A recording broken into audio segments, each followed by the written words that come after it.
محترم سامعین کرام، میں آپ کو بتاؤں جب انگریزی حکومت ملک ہندوستان پر شاسن کر رہی تھی، ملک ہندوستان پر قبضہ کیا ہوا تھا، ملک ہندوستان کے اوپر ظلم و زیادتی کے پہاڑ توڑے جا رہے تھے، اس وقت انگریزوں کے خلاف آواز اٹھانے والا دور دور تک کوئی نظر نہیں آ رہا تھا۔ میں آپ کو بتاؤں اس وقت سب سے پہلے مدرسے میں تعلیم حاصل کرنے والی شخصیت جن کو ہم اور آپ علامہ فضل حق خیر آبادی کے نام سے جانتے اور پہچانتے ہیں، انہوں نے سب سے پہلے قلم کو اٹھایا،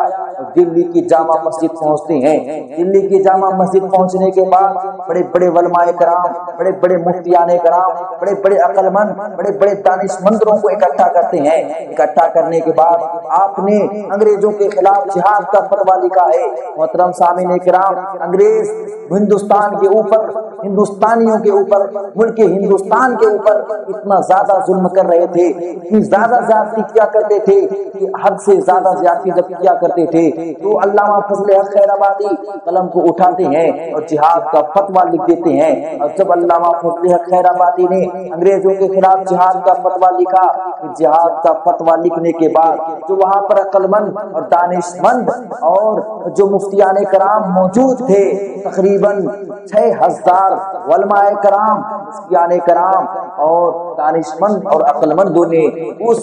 جہاد کے فتوے پر دستخط کرتے ہیں۔ دستخط کرنے کے بعد تحریک آزادی ایک زور پکڑ لیتا ہے، ہندوستانیوں کے اندر ایک جذبہ پیدا ہوتا ہے، ایک آرزو پیدا ہوتی ہے کہ دشمنوں کے ساتھ مقابلہ کرنا ہے، دشمنوں کو اپنے ملک ہندوستان سے اکھاڑ کر کے پھینکنا ہے۔ محترم سامعین کرام، میں آپ کو بتاؤں جب ملک ہندوستان کے اندر جب ظلم و زیادتی کے پہاڑ توڑے جا رہے تھے، جب علامہ فضل حق خیر آبادی نے جہاد کا فتویٰ دیا ہے تو لوگوں کے اندر دلوں کے اندر تمنا اور آرزو پیدا ہوتا ہے اور انگریزوں کے خلاف لڑائی کرنے کے لیے سارے کے سارے لوگ تیار ہو جایا کرتے ہیں۔ اس وقت دلی کی جامع مسجد کے سامنے، لال قلعہ کے سامنے لاکھوں کی تعداد میں ہندوستانی اکٹھا ہوتے ہیں انگریزوں کے خلاف لڑائی کرنے کے لیے۔ لڑائی ہوتی ہے، انگریز سپر پاور پوری اور اس کے کنٹرول میں تھی، پورا ہتھیار اسی کے پاس تھا، ایک بار حملہ کرتا ہے،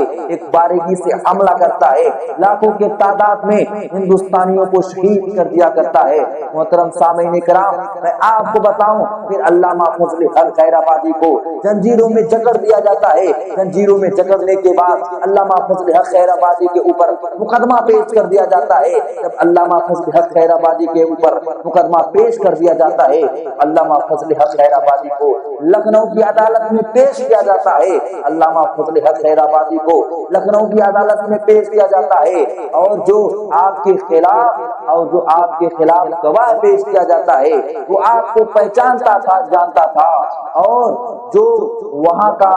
جو جج تھا وہ بھی علامہ فضل حق خیر آبادی کو پہچانتا تھا۔ محترم سامعین کرام، میں آپ کو بتاؤں علامہ فضل حق خیر آبادی کو جو جج تھا وہ بھی پہچانتا تھا۔ وہ آپ کے کان میں کہتا ہے کہ آپ صرف اتنا کہہ دینا کہ میں نے جہاد کا فتویٰ نہیں دیا ہے، کسی دوسرے عالم دین نے جہاد کا فتویٰ دیا ہے۔ محترم سامعین کرام، جج اپنے کرسی پر بیٹھتا ہے، سامنے گواہ ہوتا ہے، سامنے علامہ فضل حق خیر آبادی ہوتے ہیں۔ جج جو ہے کہ گواہ سے پوچھتا ہے، اے گواہ ذرا یہ تو بتا کہ جہاد کا فتویٰ کس نے دیا ہے؟ تو وہ جو گواہ تھا وہ کہتا ہے جہاد کا